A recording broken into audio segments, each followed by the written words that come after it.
And I'm the court jester. This is Mona Toscano, former poet laureate of Newburgh for 2 years. This is going to be fun.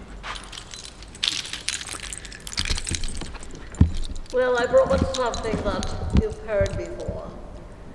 And the reason I brought it is because it's a poem about Van Gogh. And the Met has a new exhibit of Van Gogh, some of his very early pieces that have never been seen. So it reminded me of this piece. And in just walking here, I realized I could add something, even though it's 9 pages long.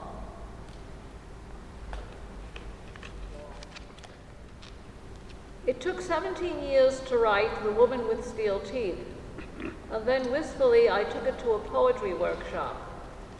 Memory of that class haunts me still. Now, she was a rarity. She was a landowner. Having steel teeth, black gunmetal steel teeth, was not unusual during the communist reign in the republics. But what was unusual was the fact that she was a landowner. And so the class, they begin as usual by being subtle, so kind. I get mixed messages. I force nonchalance. If I respond, I will gasp.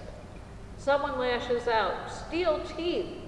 The title evidently is an anathema. Another critic claims the title's okay. Just connect it to the 3rd stanza. Everything else must go.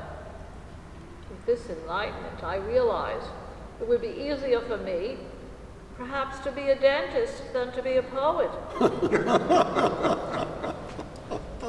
In Soto voice, the mentor chants, revise, cut away, rewrite, economize, hang loose, sacrifice the ego to the muse. My gums begin to bleed. If I open my mouth, my wisdom teeth may fall out. The incantation was cue to bite into the poem. Someone stands and shouts, "There's no connecting." I shudder.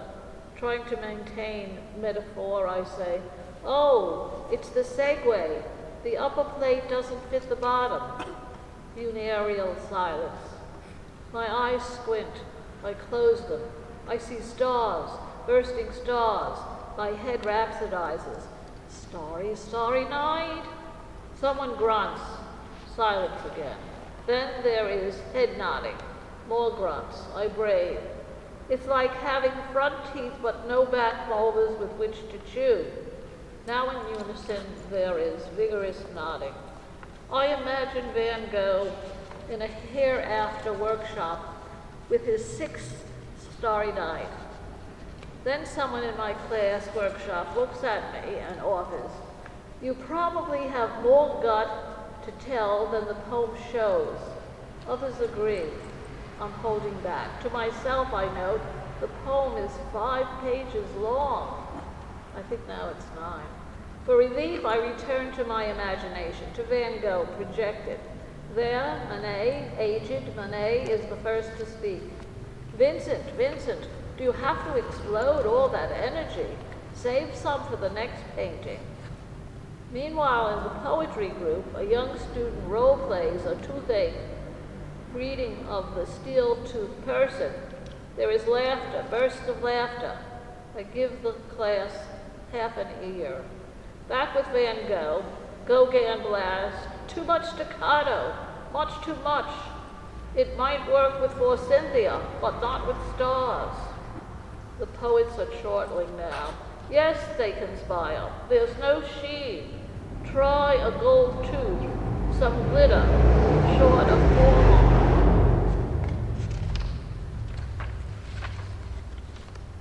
In my head, I continue.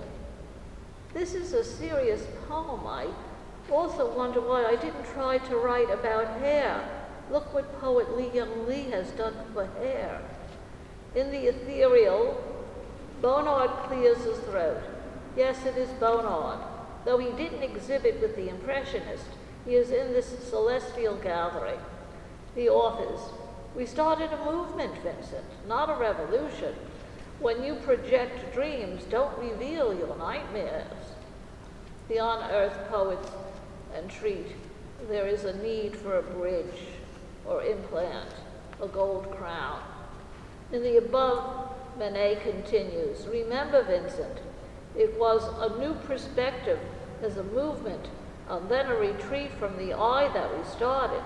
But you, my intense one, with your eye-popping explosions, you have gone beyond what we sought as introducing a new art, movement.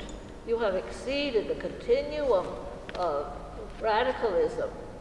I think a gold tooth in a pile of in a plate of gunmetal teeth, black gunmetal teeth, and Bonnard offers, try some pink.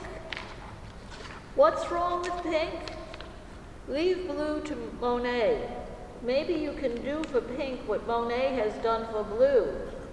I wonder out loud, what would the Romanians think about steel teeth? I don't mention George the Pascu generally likes my work. He would know that under Ceausescu it would have been too costly to cast gold in a set of Soviet gunmetal black false teeth. Back to Van Gogh. Renoir says, please, just don't use my picking flowers pink. Deflated, I mull over my karmic failure. I keep getting almost every poem back. Just about everything I send out for publication is rejected.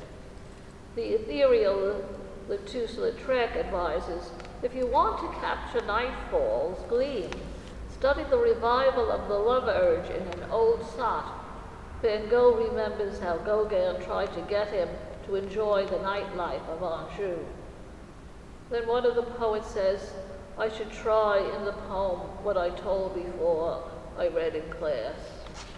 Back in Heavenly Relief, Monet, who has come late to the artist gathering, has this counsel. I don't know what the others have said, Vincent, but if you want to sell, you must control your nervous hand. With the poetry group, I wince. Rather than tell, I didn't say anything before the poem. It was after I spoke to bridge the silence. Now, and the ethereal Gauguin to his ex-roommate interjects, this star piece is just like your sunflowers, Vincent. The oil is so thick it's offensive. Your repetitiveness is crass. Petulant, I shake my head slowly to indicate I'm appreciative, indeed indebted for their constructive criticism. What an oxymoron. Now Renoir offers Gauguin. Yes, be gentle with the oil. Think of painting like a salad, not like you're painting the belly of a whale. Leave out the innards. There's more talk in the class of the craft of segue. Someone proclaims, I need to read Jory Graham to consider her as a fabulist. I wince. I don't want to be a fabulist. I want to be one of the local poets.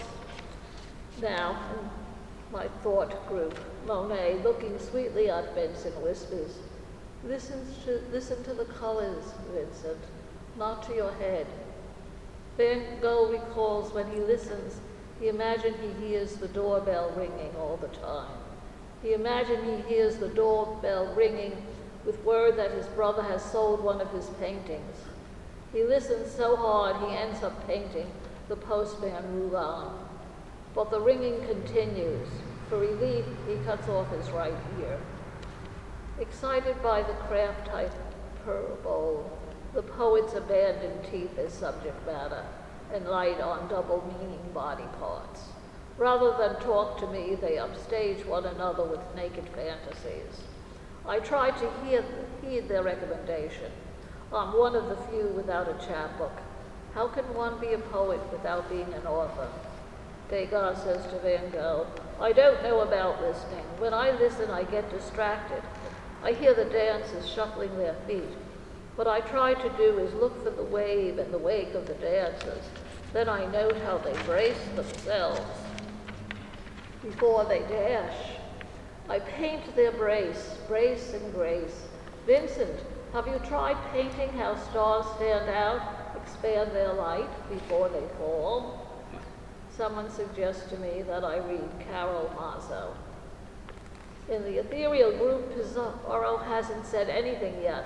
Perhaps he's still somewhat reserved because no one sided as he did. The group rejected him over the Dreyfus affair. But here in this workshop, he finally speaks up and counsels Vincent to take another try at marriage. He doesn't say whether or not it matters that Van Gogh is unemployed and dislocated. Stoically, Pizarro offers, "Come down to earth, my lad. Don't reach for the stars. Try painting water, something reflective to curb your agitation." The best poet of the class, with a whiff of exhaustion, interrupts, "Margaret Atwood would be a better model for you." In the heavenly group, Cicely counters, "Gray might be better than maroon blue for you, Vincent, or shades of green. Look what Cezanne has done within the context of green." The group goes on to the next critique. In the heavenly group that I've imagined, Vincent tries to imagine greens. He prefers gold stars to green stars. He wonders what he has to do, change his subject matter or change his colors. He knows he is the only one at the table who has never sold a painting. He takes their counsel to heart. He doesn't let it fall on his left ear. Luckily, he knows in his next life he is going to become back as Andy Warhol. He can already see Marilyn Monroe in staccato, Jackie O repetitive in neon pink, a new constellation of stars. As for me and poetry, maybe I should write prose on steel or plain teeth. I grind mine a lot. Maybe in my next life I'll be couth and come back as something sterling. Who knows? Maybe I'll be the sterling filling in an ordinary binary tooth. Hey.